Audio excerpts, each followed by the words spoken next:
Hey guys, welcome. Yeah, so first of all, this video belongs towards the end of pre-calculus or at the beginning of multivariable and linear algebra. So that's why I've kind of put it under all three categories. But yeah, before we prove this dot product formula, which should be familiar to you, and sorry about that typo, that's supposed to be in black color, but that's, I think, the only blunder in this video. So yeah, fingers crossed. But anyway, yeah. So this is a familiar formula to you. So what we're gonna do in this video is prove it. So see where it came from. For that, we need a couple of really useful visuals, one of which is already here. And so suppose that we have this vector u to start with, and then we have this vector v to start with. Then if this is the vector v here, this clearly is negative v here. And then we'll have u plus a negative v, or u minus v being this vector here, this black vector at the bottom. But then if this is u minus v, so is this vector here. This vector here up top, the black vector, is also u minus v. Now, all we care about in this visual is the triangle formed to the left of this vector u. So by the vectors u, v, and then this black vector at the top, u minus v. So let's concentrate on this triangle here. In fact, we're going to isolate it and look at that triangle. Now, in that triangle, in this triangle here, instead of working with the vectors u, v, and u minus v, let's work with their length, or the norm. So these double bars around the name of the vectors mean the norm, or the magnitude, or the length of the vector. So here, let's call the length of the vector u a, and then the vector v b, and then the length of the vector u minus v, let's call it c.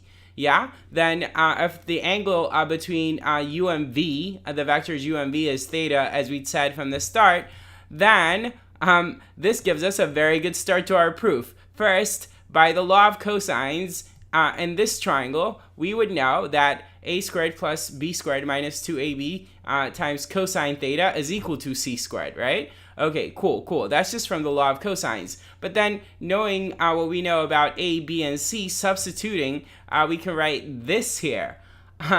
Now, notice that this here has got the norm of u minus v squared. That is the length of the vector u minus v squared, and that's c squared. That's appropriate, and everywhere else just as appropriate, yeah? Okay, cool. But then by definition, we know that the norm of a vector a squared is the same as a dot a. This equation here, which we should all know, is a way to relate the norm of a vector to the dot product. Yeah? Okay, cool. Then using that, then it must mean that the norm of u minus v squared is u minus v dot u minus v. So let's work that out here at the top right.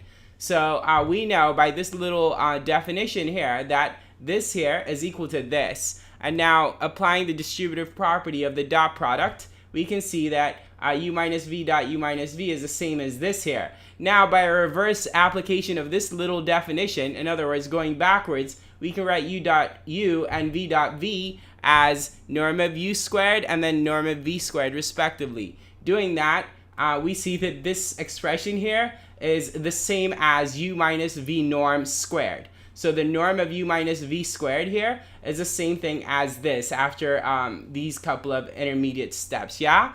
But wait, we also knew that the norm of u minus v squared is equal to this by the law of cosines. So then that means that this here is equal to this here.